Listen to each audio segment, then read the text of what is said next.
आपने कभी सोचा है कि कोई देश ऐसा भी हो सकता है जहां लोग जेब में पैसा ही नहीं रखते। छोटी चाय की दुकान हो या फिर बड़ा शॉपिंग मॉल, हर जगह मोबाइल या फिर कार्ड से ही पेमेंट करी जाती है।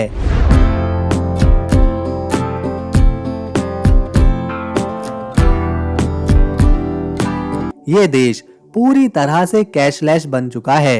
यहाँ कुल पैसे का सिर्फ 1% ही नगद में चलता है। दोस्तों, यहाँ की एक यूनिवर्सिटी में छात्र रोज रात को हॉस्टल की खिड़कियां खोलकर जोर जोर से चिल्लाते हैं। इसकी वजह है पढ़ाई का तनाव कम करना और दिमाग को हल्का करना। ये तनाव करने का इन लोगों का एक खास तरीका है। यही वो देश है जहाँ से दुनिया का सबसे बड़ा सम्मान यानी नोबेल प्राइज शुरू हुआ था। ये देश सफाई के मामले में भी कमाल का है। सड़कों पर कचरा ढूंढना मुश्किल है। इतना ही नहीं, ये दूसरे देशों से कचरा खरीदता है और फिर उस कचरे से बिजली बनाता है। यहाँ की संसद में 45% सीटों पर महिलाओं की हिस्सेदारी है और देश की करीब 40% जमीन पर जंगल ही जंगल है। इतनी सारी खास बातों वाला ये अनोखा देश है स्वीडन।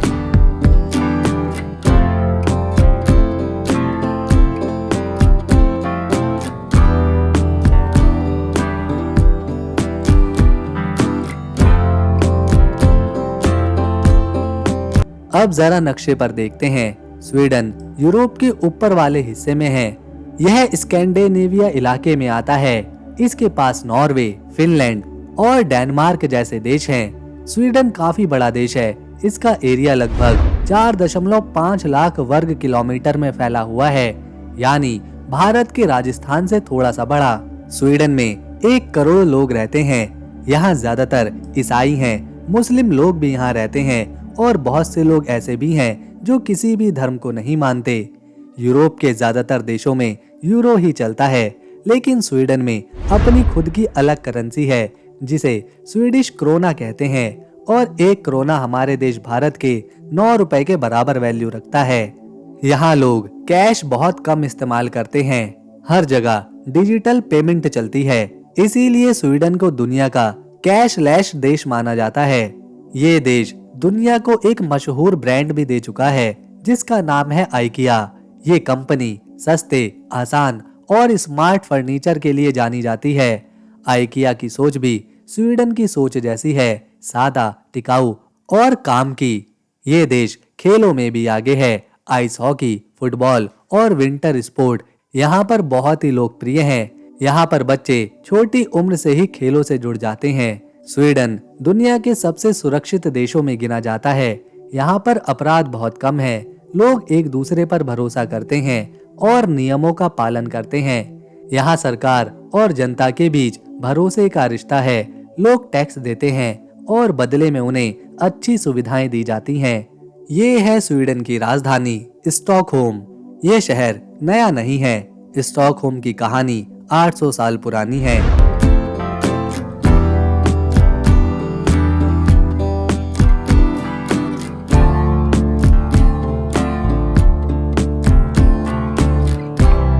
तेरहवीं सदी में एक नेता थे बिरजल यार्ल। उन्होंने इस शहर की नींव मालारन झील और बाल्टिक सागर के बीच कई छोटे छोटे द्वीपों पर रखी थी। धीरे धीरे समय बदला और ये शहर स्वीडन का सबसे खास शहर बन गया। यहाँ से देश की अर्थव्यवस्था चली, यहीं से राजनीति और संस्कृति आगे बढ़ी।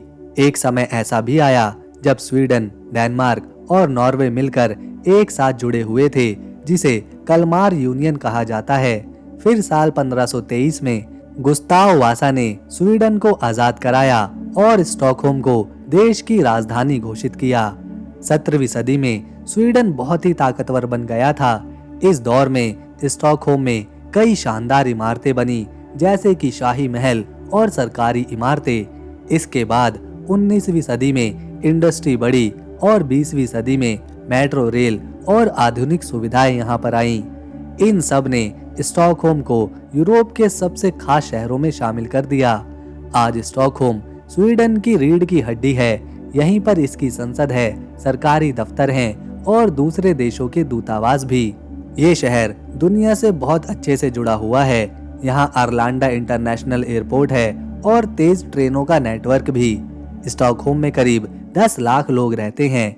इनमें से लगभग 27% लोग बाहर के देशों से आए हुए हैं, जिससे ये शहर अलग अलग संस्कृतियों का एक अनोखा मेल बन चुका है। इस शहर की खूबसूरती बहुत ही लाजवाब है। एक तरफ पुराना शहर है जहां पतली गलियां और पुराने घर हैं, तो दूसरी तरफ ऊंची इमारतें, खुले पार्क और पानी से घिरे इलाके हैं। यहाँ की मशहूर सड़क ड्रॉन्टनिंगाटन रेस्टोरेंट, कैफे और दुकानों से भरी पड़ी है। ये जगह लोकल लोगों और टूरिस्टों दोनों को काफी पसंद आती है। स्टॉकहोम कला और संगीत के लिए भी जाना जाता है। यहाँ royal palace, Swedish opera, national museum और मशहूर ABBA म्यूजियम है। शिक्षा के मामले में भी ये शहर काफी आगे है। यहाँ स्टॉकहोम यूनिवर्सिटी और कई बड़े कॉलेज हैं, जिसकी वजह से ये शिक्षा का एक बड़ा केंद्र भी है। यहाँ के लोग शांत, दोस्ताना और प्रकृति के प्रति काफी जागरूक रहते हैं। शहर का 40% हिस्सा पार्क और पानी से घिरा हुआ है। कुंगस्टेड गार्डन और ड्यूर गार्डन जैसी जगह पिकनिक और घूमने के लिए काफी यहाँ पर मशहूर हैं।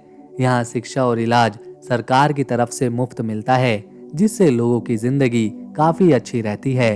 अब बात करते हैं स्टॉकहोम की कुछ खास जगहों की। सबसे पहले है वासा म्यूजियम। यहाँ 17वीं सदी का एक युद्धपोत रखा है जो 1628 में डूब गया था। ये जहाज स्वीडन की समुद्री इतिहास की पहचान है और दुनिया के सबसे ज्यादा देखे जाने वाले म्यूजियम में से एक है। इसके बाद है रॉयल पैलेस। ये 18वीं सदी में बना एक शाही महल है और आज भी स्वीडन के राजा का आधिकारिक निवास है। यहाँ शाही गार्ड बदलने की रस्म लोगों को काफी पसंद आती है। इसी वजह से पूरे स्टॉकहोम को उत्तर का वेनिस कहा जाता है, क्योंकि ये शहर 14 द्वीपों पर बसा है और 57 पुलों से जुड़ा हुआ है। 1990 के बाद स्वीडन ने खुद को पूरी तरह बदलना शुरू किया। शहरों में सुधार हुए, पर्यावरण पर ज्यादा ध्यान दिया गया और लोगों की जिंदगी को बेहतर बनाने पर काम हुआ। इसी का नतीजा ये रहा कि साल 2010 में स्टॉकहोम को यूरोप का पहला ग्रीन कैपिटल का टाइटल दिया गया। अब एक हैरान करने वाली बात सुनिए दोस्तों, स्वीडन ने कई साल पहले उत्तर कोरिया को कुछ चीजें दी थी। आज के हिसाब से उसका बिल 27 अरब रुपए से ज्यादा का बनता है। स्वीडन हर साल ये बिल उत्तर कोरिया को भेजता है, लेकिन आज तक उत्तर कोरिया ने एक भी पैसा नहीं चुकाया। अब बात करते हैं यहाँ के महिलाओं के अधिकारों की। स्वीडन इस मामले में काफी आगे है। साल 1862 में यहाँ महिलाओं को लोकल चुनाव में वोट देने का अधिकार दे दिया गया था और फिर 1921 में महिलाओं ने देश के बड़े चुनाव में पहली बार वोटिंग करी। स्वीडन के लोग मीटबॉल बहुत शौक से खाते हैं। इसे यहाँ कॉड बुल्लार कहा जाता है। ऑफिस में जब ब्रेक होता है तो लोग दोस्तों के साथ कॉफी जरूर पीते हैं। कॉफी के साथ इन्हें केक खाना काफी पसंद है। ये आदत यहाँ की संस्कृति का हिस्सा है और इसे ये लोग फीका कहकर बुलाते हैं। स्वीडन का रिसाइकल सिस्टम दुनिया में काफी अच्छा माना जाता है। यहाँ सिर्फ 1% कचरा जमीन पर डाला जाता है।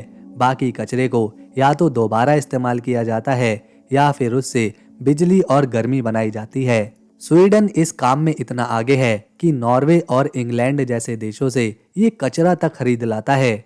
इस पूरी प्रक्रिया को वेस्ट टू एनर्जी कहा जाता है।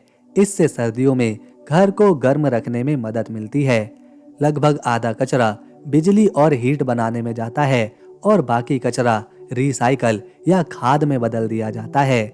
यही वजह है कि यहाँ के लोग और सरकार पर्यावरण को लेकर काफी जिम्मेदार हैं। आइए अब जरा स्वीडन की अर्थव्यवस्था को भी समझते हैं। इस देश की कमाई मुख्य रूप से 5 चीजों पर टिकी है। सबसे पहले आता है उद्योग और एक्सपोर्ट। यहाँ से कार, टेलीकॉम, सामान और दवाइयाँ बाहर भेजी जाती हैं। इससे देश की करीब आधी कमाई होती है। दूसरे नंबर पर है सर्विस सेक्टर, जिसमें IT, बैंकिंग और टूरिज्म शामिल है। तीसरे नंबर पर है प्राकृतिक संसाधन, जैसे लकड़ी, कागज, लोहा और पानी से बनने वाली बिजली। चौथे नंबर पर आती है खेती और डेयरी, जिसमें गेहूं, आलू और दूध से बने सामान शामिल हैं। और 5वें नंबर पर है नवीनकरणीय ऊर्जा, जैसे हाइड्रो पावर और न्यूक्लियर ऊर्जा। स्वीडन की सरकारी भाषा है स्वीडिश, लेकिन यहाँ के 90% लोग अंग्रेजी अच्छे से बोलते हैं और समझते भी हैं। इसीलिए बाहर से आने वाले पर्यटकों को कोई परेशानी नहीं होती। यहाँ के ज्यादातर लोग पढ़े लिखे हैं और एक खास बात यह है कि अब तक सबसे ज्यादा नोबेल पुरस्कार इसी देश ने जीते हैं। स्वीडन अब तक 32 बार अलग अलग क्षेत्रों में नोबेल प्राइज अपने नाम कर चुका है। इस सम्मान की शुरुआत भी यहीं से हुई थी। अल्फ्रेड नोबेल नाम के वैज्ञानिक ने अपनी वसीयत में इस पुरस्कार की नींव रखी थी। आज ये दुनिया का सबसे बड़ा सम्मान माना जाता है। दोस्तों, अब चलते हैं स्वीडन की एक ऐतिहासिक जगह पर, जो है कलमार कैसल। ये किला दक्षिण पूर्वी स्वीडन के कलमार शहर में बाल्टिक सागर के किनारे मौजूद है। इसका निर्माण 12वीं सदी में शुरू हुआ था। मध्यकाल में ये किला स्वीडन की सुरक्षा और व्यापार का अहम केंद्र था। साल 1397 में यहीं पर कलमार यूनियन बनी थी, जिसमें स्वीडन, डेनमार्क और नॉर्वे एक साथ जुड़े थे। इस किले को स्वीडन की चाबी भी कहा जाता था। आज ये किला एक म्यूजियम है। यहाँ पुराने हथियार, शाही कमरे और ऐतिहासिक चीजें देखी जा सकती हैं। इसका डिजाइन रेनेसा स्टाइल का है और ये स्वीडन के सबसे अच्छे संरक्षित किलों में से एक है। हर साल इसे हजारों लोग देखने आते हैं। दोस्तों, अब चलते हैं स्वीडन की एक ऐसी जगह पर जो कुदरत का एक अनमोल तोहफा है। ये है स्वीडन आर्किपेलागो, जिसे लोग स्टॉकहोम आर्किपेलागो भी कहते हैं। ये इलाका स्वीडन की राजधानी स्टॉकहोम के पास बाल्टिक सागर में फैला हुआ है। ये दुनिया का सबसे बड़ा आर्किपेलागो माना जाता है। यहाँ हजारों छोटे बड़े द्वीप हैं, जिनमें से ज्यादातर आज भी बिल्कुल प्राकृतिक और अनछुए हैं। ये जगह अपनी शांति, नीले समंदर और हरे भरे नज़ारों के लिए जानी जाती है। सुबह के समय जब सूरज की रोशनी समंदर पर पड़ती है तो पानी सुनहरे और चांदी जैसे रंग में चमकने लगता है। गर्मियों में हरे जंगल, रंग बिरंगे जंगली फूल और पथरीले किनारे हर किसी का दिल जीत लेते हैं। सर्दियों में बर्फ से ढके द्वीप और जमी हुई समुद्री सतह, पूरा इलाका किसी जादुई दुनिया के जैसा लगता है। इस आर्किपेलागो का हर द्वीप अलग है। कहीं पुराने मछुआरों के गांव मिलते हैं तो कहीं पूरी तरह शांत और खाली द्वीप। वॉक्सहॉम और सैंडहैम जैसे द्वीप अपनी पुरानी इमारतों और अच्छे रेस्टोरेंट के लिए मशहूर हैं। यहाँ आने वाले लोग नाव चलाते हैं, काइकिंग करते हैं, मछली पकड़ते हैं और साइकिल चलाने का मजा उठाते हैं। गर्मियों में फेरी से द्वीप की सैर लोगों को काफी पसंद आती है। नीले पानी और हरे जंगलों के बीच से गुजरना मन को बहुत ही सुकून देता है। सर्दियों में लोग यहाँ स्केटिंग और स्कीइंग करने आते हैं। स्थानीय लोग और टूरिस्ट समंदर के किनारे पिकनिक और सूरज को डूबते हुए देखने का मजा लेते हैं। यहाँ समुद्री पक्षी, सील और मछलियों की कई प्रजातियां पाई जाती हैं। कुछ द्वीपों को संरक्षित किया गया है, जो प्रकृति से प्यार करने वालों के लिए किसी जन्नत से कम नहीं। यहाँ पुराने लाइट हाउस भी देखने को मिल जाते हैं, जो इस जगह की खूबसूरती को और बढ़ा देते हैं। स्वीडन आर्किपेलागो सिर्फ एक घूमने की जगह नहीं, ये शांति, सुकून और प्रकृति के करीब होने का एहसास देता है। हर साल हजारों लोग इन आर्किपेलागो को देखने पहुंचते हैं। दोस्तों, अगर आपको स्वीडन की हमारी ये वीडियो, इन्फॉर्मेशन और मेहनत थोड़ी सी भी पसंद आई तो इसे एक लाइक दें, शेयर करें और चैनल को सब्सक्राइब कर बेल आइकन जरूर दबाएं, ताकि आने वाली अगली वीडियो आपसे मिस ना हो जाए। हम मिलेंगे नेक्स्ट वीडियो में एक और नए देश की जानकारी के साथ। तब तक के लिए नमस्कार, अपना ख्याल रखें।